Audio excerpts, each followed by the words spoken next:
അപ്പോൾ ഫ്രണ്ട്സ് ഈ കോലം നിങ്ങൾ നോക്കണ്ട കേട്ടോ. പനി പിടിച്ചു കഴിഞ്ഞാൽ എല്ലാവരുടെയും ഏകദേശം കോലം ഇങ്ങനെ ആയിരിക്കും.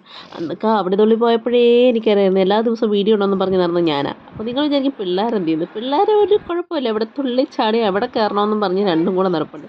അവസാനം അടിയായി വഴക്കായി, അത് വേണം ഇത് വേണം, പിന്നെ എൻ്റെ പാവാടയിലായി കളി.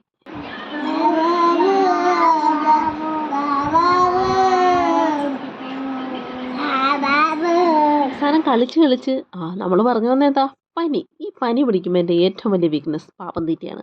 എനിക്കെന്താണോ ഈ പനി പിടിച്ചു കഴിഞ്ഞാൽ എന്തെങ്കിലും തിന്നുകൊണ്ടിരിക്കണം. അപ്പോൾ എനിക്കത് ഭയങ്കര ഇഷ്ടമാണ്. അപ്പോൾ ഇങ്ങനെ ആരെങ്കിലും ഉണ്ടെങ്കിൽ കമൻറ്റ് ചെയ്ത് പറയാട്ടോ. ഞാനെന്തിനാണ് ഈ സൈഡ് വെച്ച് കടിക്കുന്നതെന്നല്ലേ, ഇത് ഈ സൈഡ് കണ്ടോ, ഇത് അവിട്ടായിട്ട് ഞാനൊരു പെപ്പ് പോലെ വെച്ചിട്ടുണ്ട്. സംഭവം എന്നല്ലേ ക്യാപ്പിട്ടതാട്ടോ. അപ്പോൾ ഈ ക്യാപ്പിട്ടതിൽ വെച്ച് ഇപ്പോൾ ഈ ഒരു പക്കാവട എന്ന് പറഞ്ഞാൽ ഭയങ്കര കട്ടിയാണ്. ഈ പക്കാവട തിന്നുമ്പോൾ എനിക്ക് വേദന എടുക്കുന്നുണ്ട്. അപ്പോൾ നിങ്ങൾക്ക് എല്ലാവർക്കും ഇങ്ങനെയാണോ? ഈ ക്യാപ്പിട്ട് കഴിഞ്ഞ സാധനം ഇങ്ങനെ വേദന എടുക്കും? എനിക്കറിയത്തില്ല ഗൈസ്. ഇനി ഞാൻ ഒന്നുകൂടി ഇത് കൊണ്ട് കാണിക്കാമെന്ന് വിചാരിച്ചിരിക്കുകയാണ്. അപ്പോൾ എനിക്ക് ഭയങ്കര വേദനയുണ്ട്. അപ്പോൾ അതും കൂടി ഒന്ന് കണ്ടു കാണിക്കണം. കൂനുമേ കുരു പോലെ പണികൾ നടന്നുകൊണ്ടിരിക്കുകയാണ്. എന്തായാലും ഞാൻ വീഡിയോ ഇട്ട് വരും, അത് ഉറപ്പാണ് ഗൈസ്. അപ്പോൾ കാത്തിരിക്കണേ.